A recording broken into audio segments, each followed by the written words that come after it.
Hello, this is doctor Anjana from global institute for competitive exams. और कैसे हो आप सब? अच्छे से पढ़ाई कर रहे हो और अब तो काफ़ी सारा एंशिएंट इंडिया की कवरेज भी आप कर चुके हो।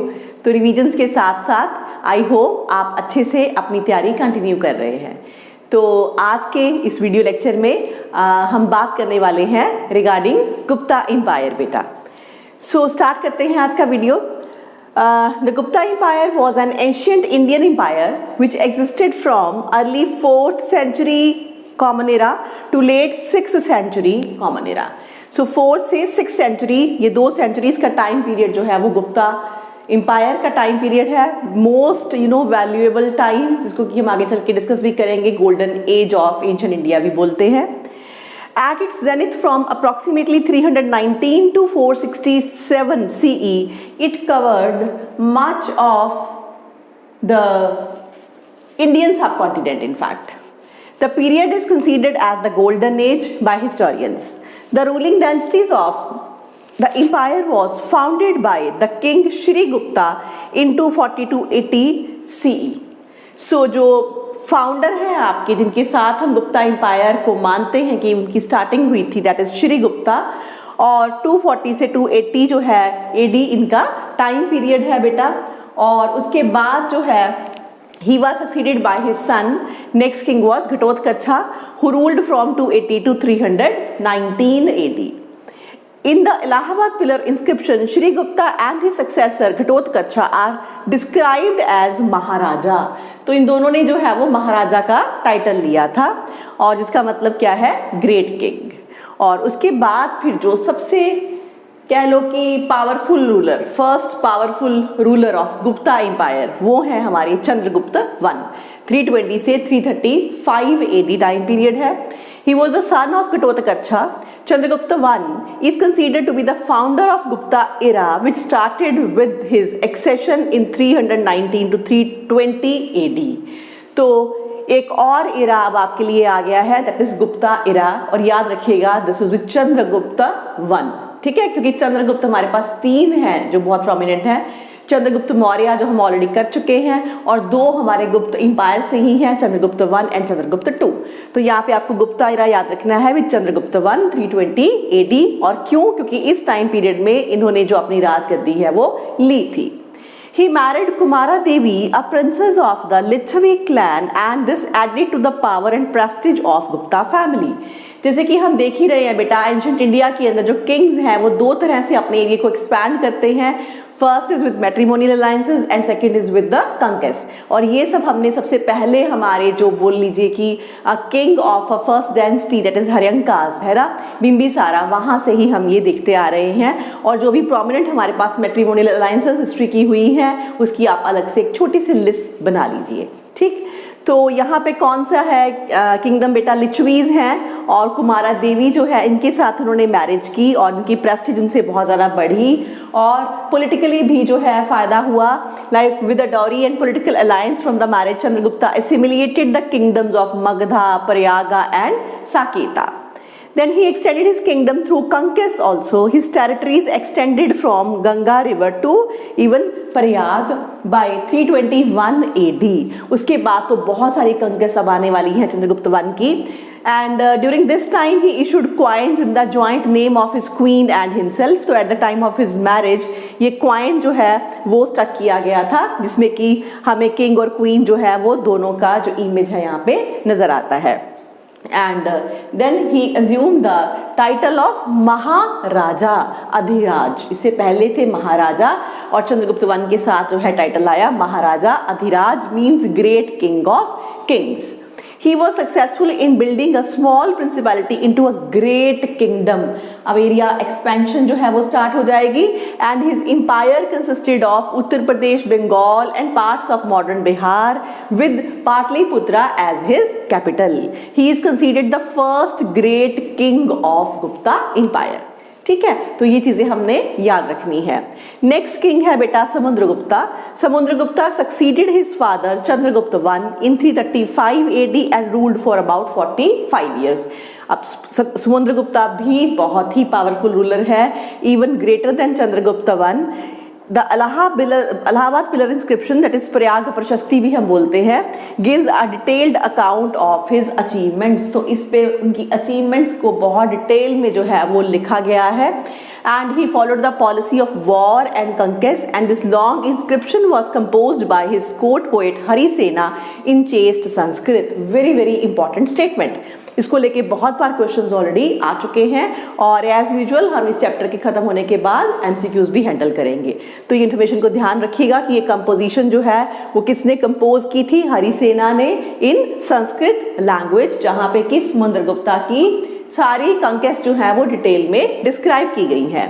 The inscription is engraved on the same pillar that carries the inscription of peace loving Ashoka. In fact इस पिलर पे हमें अशोका की इंस्क्रिप्शंस भी मिलती हैं। Much of the Indian subcontinent was directly or indirectly under his control, from his kingdom in Nepal and Punjab in the north to the Pallava kingdom at Kanchipuram in the southeast। तो south east में जो है enter कर चुके हैं, पलवा kingdom के पास इनका जो है बाउंड्री थी, and the last vestiges of even the Kushana rule like Shakas, the Murundas and even the independent territories of Simhalas acknowledged his suzerainty. तो श्रीलंका तक इनका सिक्का चलता था, ठीक है, इतना ज़्यादा इन्होंने अपने एरिया को एक्सपैंड किया। And though he had spread his influence over a vast area and even receive tributes from many kings of South East Asia. तो जो साउथ ईस्ट एशिया से एरिया जीता था वहाँ से इनको ट्रिब्यूट्स मिलती थी। Samudragupta exercise direct administrative control mainly over the Indo Gangetic basin. लेकिन Samudragupta was very very intelligent, तो श्रीलंका तक पहुंच गए हैं लेकिन पता है कि इतना एरिया रूल नहीं हो सकता, तो वहां से ज़्यादातर ये अपनी ट्रिब्यूट्स लेते थे, ठीक है, टैक्स कलेक्शन कह लीजिए, पैसा लेते थे।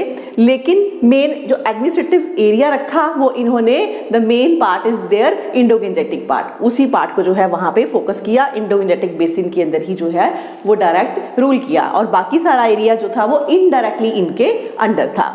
According to Chinese sources, Meghvarman, the ruler of Sri Lanka, sent a missionary to Samudragupta for permission to build a Buddhist temple at Bodh गया। तो यहाँ से भी बिल्कुल क्लियर होता है, इवन चाइनीज सोर्सेज ने भी मेंशन किया है कि श्रीलंकन किंग मेघवर्मन ने इनकी परमिशन ली थी। दैट मीन्स कि ये लोग इन्फ्लुएंस थे, ये कहीं ना कहीं ट्रिब्यूट्स देते थे समुद्रगुप्ता को, और समुद्रगुप्ता ने अलाउ किया बुद्धिस्ट टेम्पल बनाने के लिए एट बोध गया।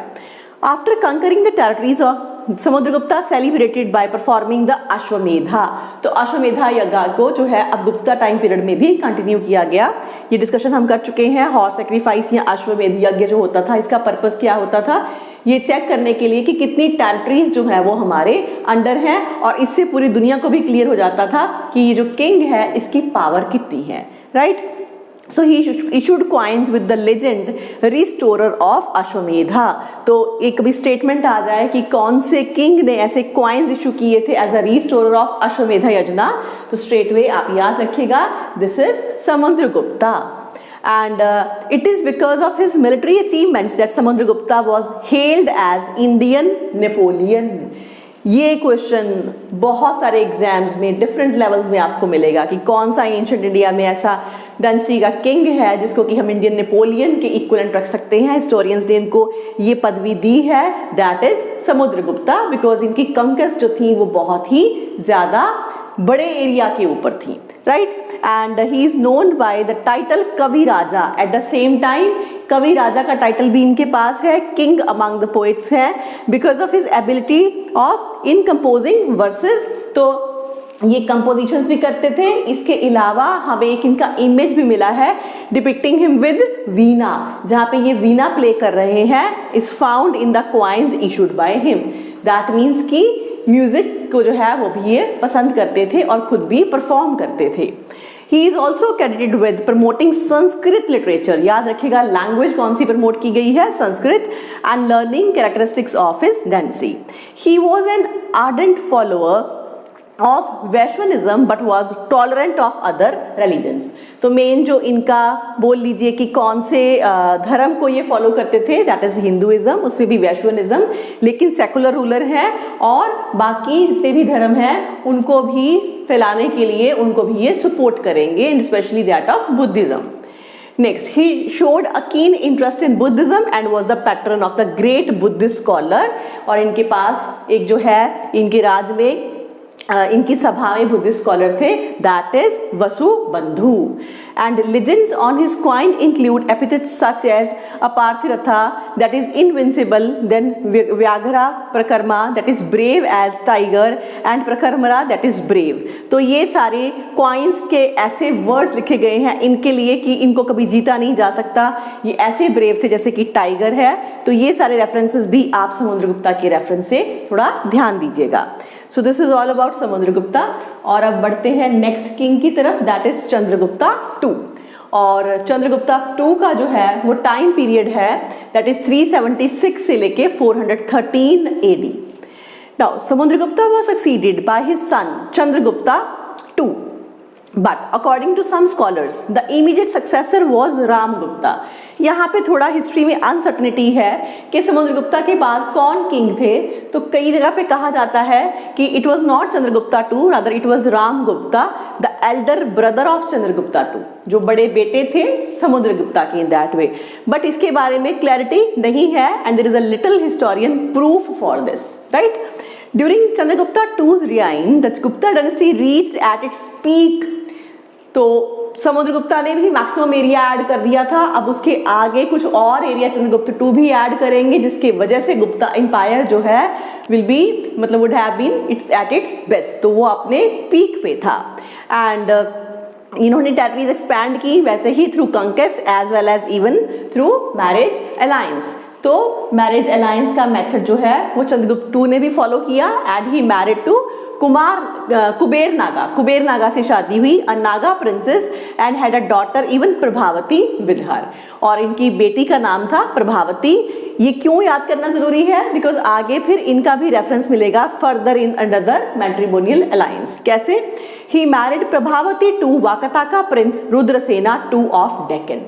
फिर आगे चल के इनकी बेटी की मैरिज जो है वो रुद्रसेना टू के साथ हुई, right. And after the death of her husband, और जब रुद्रसेना टू की डेथ हो जाती है, Prabhavati ruled even the territories as regent to her minor sons with the help of her father.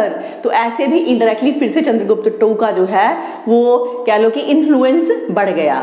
Then thus Chandragupta II indirectly controlled the Vakataka kingdom, and Chandragupta II's control over the Vakataka kingdom in central India proved quite advantageous for him, जिससे कि उनको अपने पूरे area के ऊपर administration करना और easy हो गया क्योंकि ये अब था more closer to the southern India, right. Now it help him to conquer, और इसकी वजह से फिर इन्होंने वेस्टर्न पार्ट जो है वहाँ पे अपना कुछ एरिया को जीता, जैसे कि Gujarat and western Malwa, which was under the rule of Shakas for about 4 century by that time.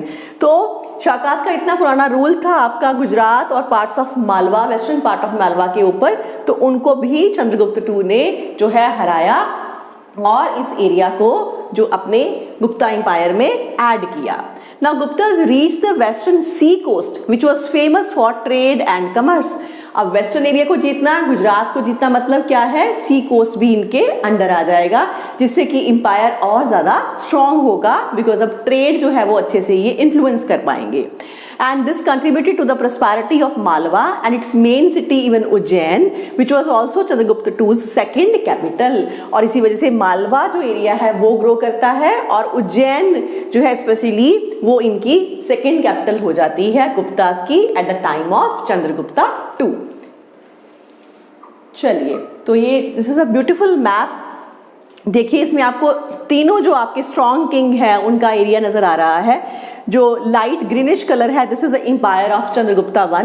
So this part is initially the empire of Chandragupta I, और जो ब्राउनिश है the whole part of it this is added by Samudragupta.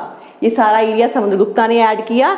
And this light green part है, ठीक है, added with Chandragupta II. So this part this is Chandragupta II's region. तो अगर आप combine करें this whole part of this is under the Gupta empire. सिर्फ ये थोड़ा सा डेक्कन प्लेट्यू वाला ये रीजन जो है वो इनका बचता है. काफ़ी स्ट्रॉन्ग एम्पायर जो है वो गुप्ता एम्पायर रहा है अपने टाइम पीरियड में बेटा. और बहुत कुछ जो है वो ग्रो किया इनके टाइम पीरियड में. And iron pillar inscription at Mehrauli in Delhi indicates that his empire included even north western India and Bengal. तो बंगाल तक भी ये पहुंचे. And he adopted the title Vikramaditya, powerful as sun. तो विक्रमादित्य पहले भी बात की थी बेटा कि एक टाइटल की तरह से डिफरेंट किंग्स ने यूज किया, और जिसके बारे में हमें सबसे ज्यादा क्लैरिटी है वो चंद्रगुप्ता II है, जिन्होंने कि विक्रमादित्य का जो है वो टाइटल अडॉप्ट किया था. तो विक्रमादित्य, आदित्य मीन्स ऑब्वियसली सन है, विक्रमा जीतना है ना, सो एज पावरफुल, इतना स्ट्रॉन्ग जितने की सन, ये इनका जो है वो वर्बेटिम मीनिंग है. एंड देन सिम्हा विक्रमा, तो इस तरह के टाइटल जो है वो चंद्रगुप्त II ने लिए. और ये है आयरन पिलर, ठीक है, मेहरौली का, जहां से कि हमें काफी अच्छी इंफॉर्मेशन जो है वो गुप्तास के बारे में मिली है. Then he issued gold coins, तो इन्होंने गोल्ड क्वाइंस इशू किए, जिसको कि हम क्या बोलते हैं, दिनार, and silver coins as well as even copper coins also. And on his coins he is mentioned as Chandra. During his reign, a Chinese traveler, तो first Chinese traveler इंडिया में आ गए हैं, that is Fahin, visited India and wrote a detailed account about the life of its people. तो ये Chinese travellers से भी हमें बहुत ज़्यादा मदद मिली है, बिकॉज जो ट्रैवलर्स हैं ये अपने ट्रैवलिंग अकाउंट्स लिखते हैं, जिससे कि हमें आज के टाइम में उन अकाउंट्स को पढ़ के हिस्ट्री के जो वो ऐसे अनसीन चैप्टर्स हैं उनको ढूंढने में काफ़ी हद तक मदद मिली है बेटा. The Udayagiri cave inscription refers to his digvijaya, that is his conquest of the whole world. तो इनमें भी एक जो कह लीजिए विजन था दिग्विजय का कि हम मैक्सिमम एरिया जो है वो ये कंकर करना चाहते थे. And his court at Ujjain was adorned by 9 famous scholars known as Navaratnas. तो चंद्रगुप्त II के जो राज के अंदर भी इनकी सभा में भी 9 जो हैं वो रत्नास थे. And prominent Kalidasa, he wrote Abhijnana Shakuntalam, one of the best 100 literary works in the world. पूरी दुनिया में जो आप कह लीजिए 100 अगर इंपॉर्टेंट वर्क्स हैं उनमें से एक जो है वो कालिदासा का है. And also the earliest Indian work to be translated to even European language.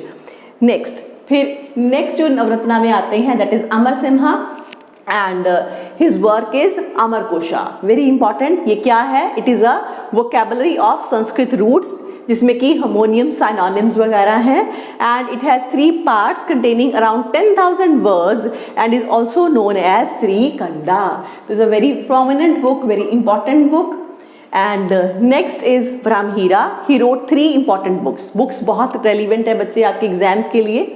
He composed Panch Siddhantika, the 5 astronomical systems. Then he wrote Brihad Samhita. That is a great work in the Sanskrit language. It deals with the variety of subjects like even astronomy, astrology, geography, architecture, weather, animals, marriages, omens. ये सब चीज़ों की discussion जो है वो इस book के अंदर की गई है. And third prominent book is Brihat Jataka, that is considered to be a standard work on astrology. ये स्ट्रेट वे एस्ट्रोलॉजी के ऊपर लिखी गई है.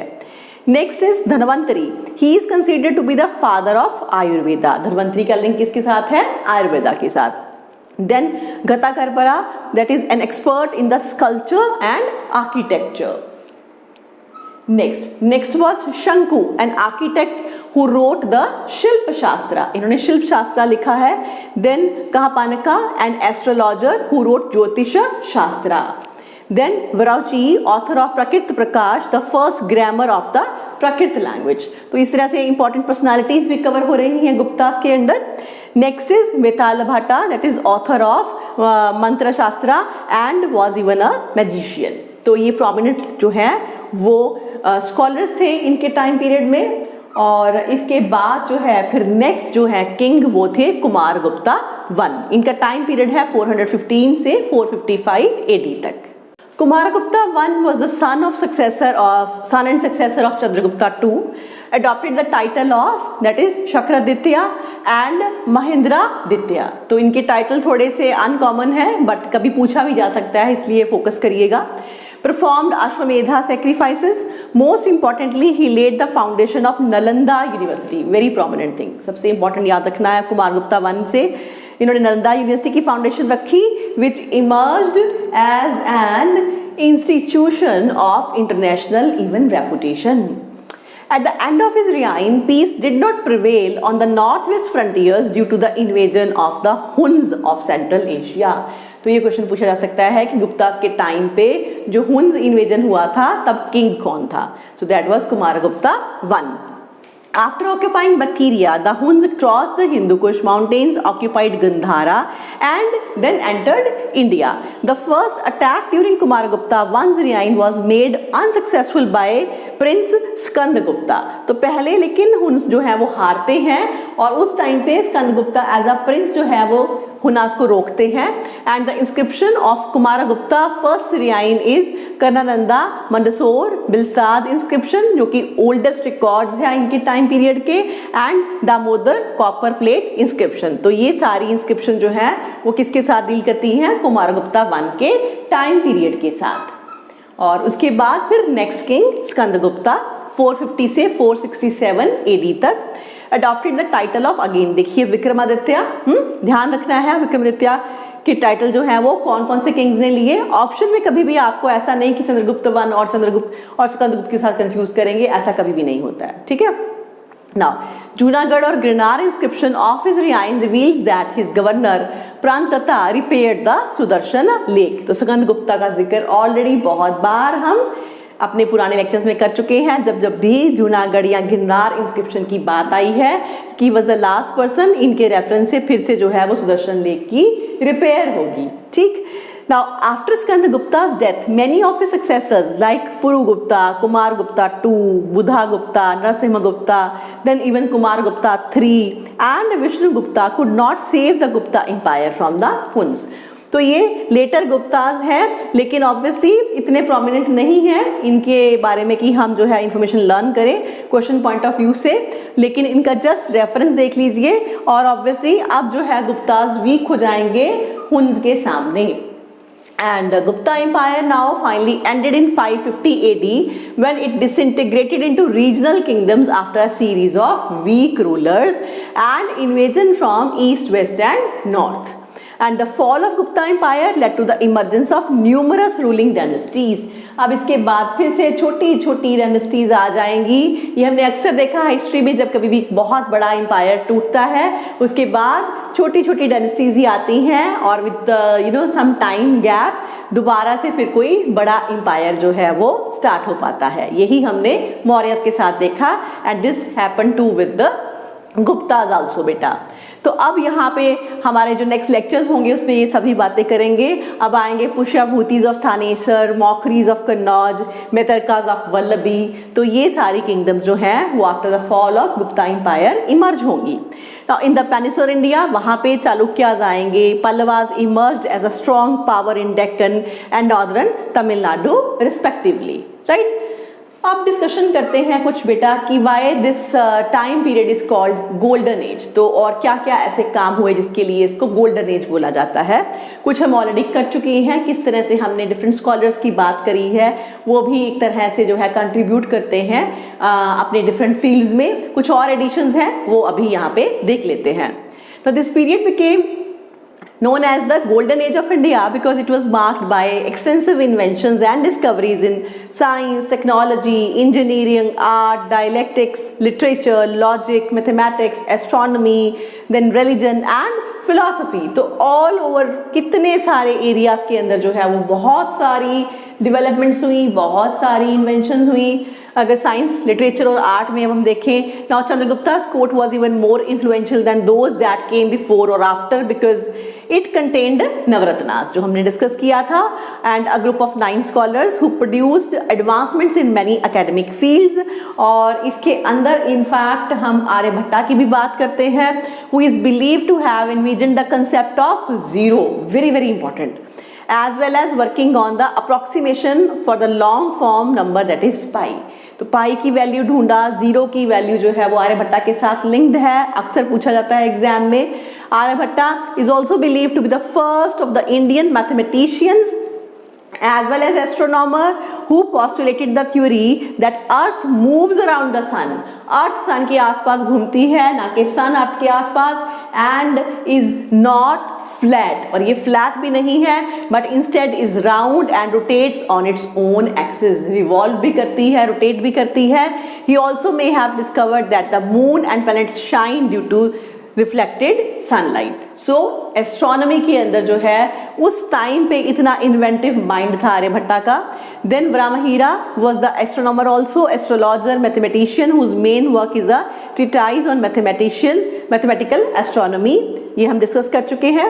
Then Sushruta was also there, a famed Indian physician of the Gupta period, wrote the Samhita, Sushruta Samhita बोलते हैं हम इसको, a Sanskrit text on all the major concepts of Ayurveda, medicine and with that of innovative and cheaper part of your surgery। तो इतने chapters इन्होंने जो हैं वो इवन सर्जरी पे भी लिखे हैं। तो इस वजह से Sushruta Samhita is very very important, जो सर्जरी के बारे में डिस्कस करती है। And other scholars of golden age help create the first Indian numeral system with a base of 10। Then the game of chess, ये भी इसी टाइम पीरियड पे इवॉल्व हुआ, also likely originated in this time period only, and where its early form, तब हम क्या बोलते थे चेस को, दैट इज चतुरंगा। चतुरंगा जो वो है वो बोला जाता था इस गेम के बारे में। Contained game pieces for infantry, cavalry, elephants, chariots, each of which would evolve into the modern पान, जैसे कि आज नाइट हम बोलते हैं, रूक है, बिशप है, तो ये सारा जो फॉर्म है वो चेंज हो गया है। और चतुरंगा या गेम ऑफ चेस बहुत इंपॉर्टेंट थी, क्योंकि कैसे वॉर जो है वो की जाती है उसकी पूरी प्लानिंग अपने ब्रेन में जो है वो बना सकते हैं, उसकी आप बहुत अच्छी प्रैक्टिस कर सकते हैं। तो ये सब चीज़ें गुप्तास के टाइम पीरियड पे इवॉल्व हुई मानी जाती हैं। Then Kalidasa, considered the greatest poet and dramatist of Sanskrit language, also belonged primarily to this period। तो यहाँ पे हम ऑलरेडी बात कर चुके हैं। He wrote plays such as even Shakuntala, and which is said to have inspired the famous German writer and statesman John von Goethe even centuries later। Then Kalidasa also became renowned for his study of श्रृंगार और romantic, श्रृंगार रस के अंदर elements of the literature, उसमें कालिदास का बहुत अच्छा काम है।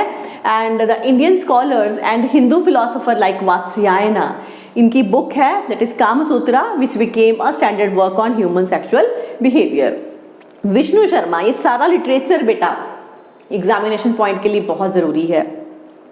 Vishnu Sharma was thought to be the author of, इनकी बुक है पंचतंत्रा, एंड जिसमें कि बहुत सारी कहानियां हैं, छोटी छोटी स्टोरीज हैं। One of the most widely translated, सबसे ज़्यादा ट्रांसलेट की गई है पूरी दुनिया में, नॉन रिलीजियस है book in the history. Then the cultural creativity of golden age of Indian produced magnificent architecture।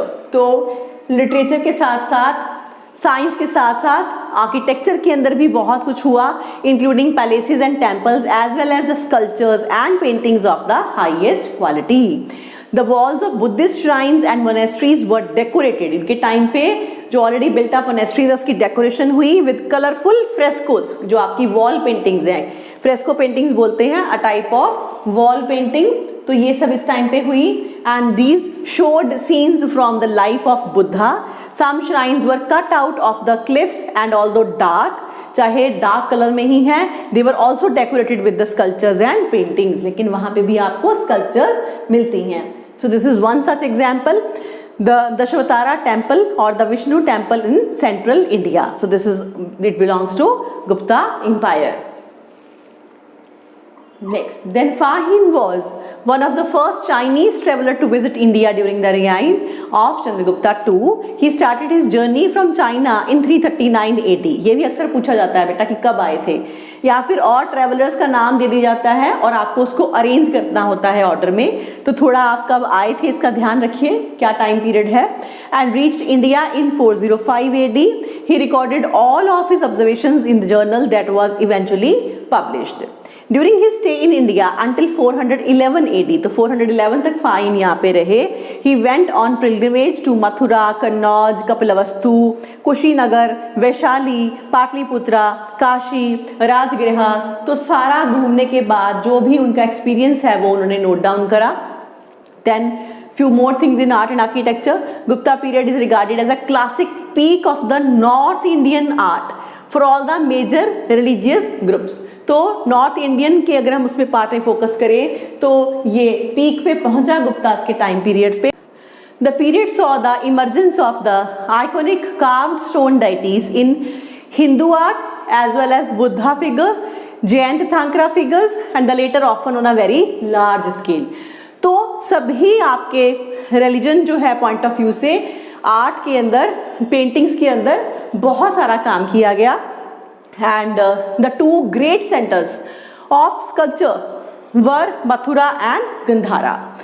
The latter the centre of Greco Buddhist art. Gandhara school की ऑलरेडी हम बहुत बार बात कर चुके हैं। And both exported sculpture to other parts of even northern India.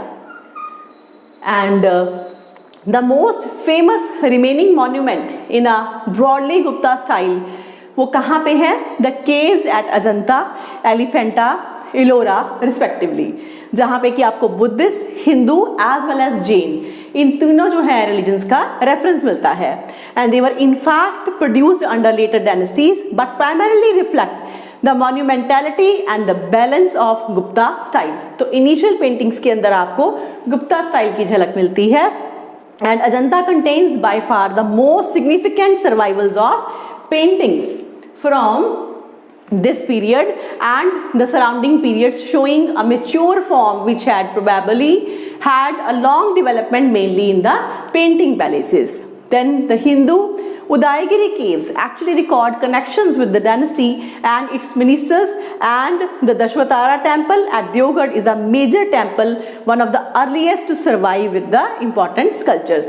तो Udayagiri caves का reference है। इसके साथ साथ again दशवतारा temple जो है वो एक बहुत ही जो important piece of art है of Gupta period। So जहाँ पे कि ये image है देखिए, Vishnu reclining on the serpent Shesha and Dashwatara temple that belongs to 5th century, right?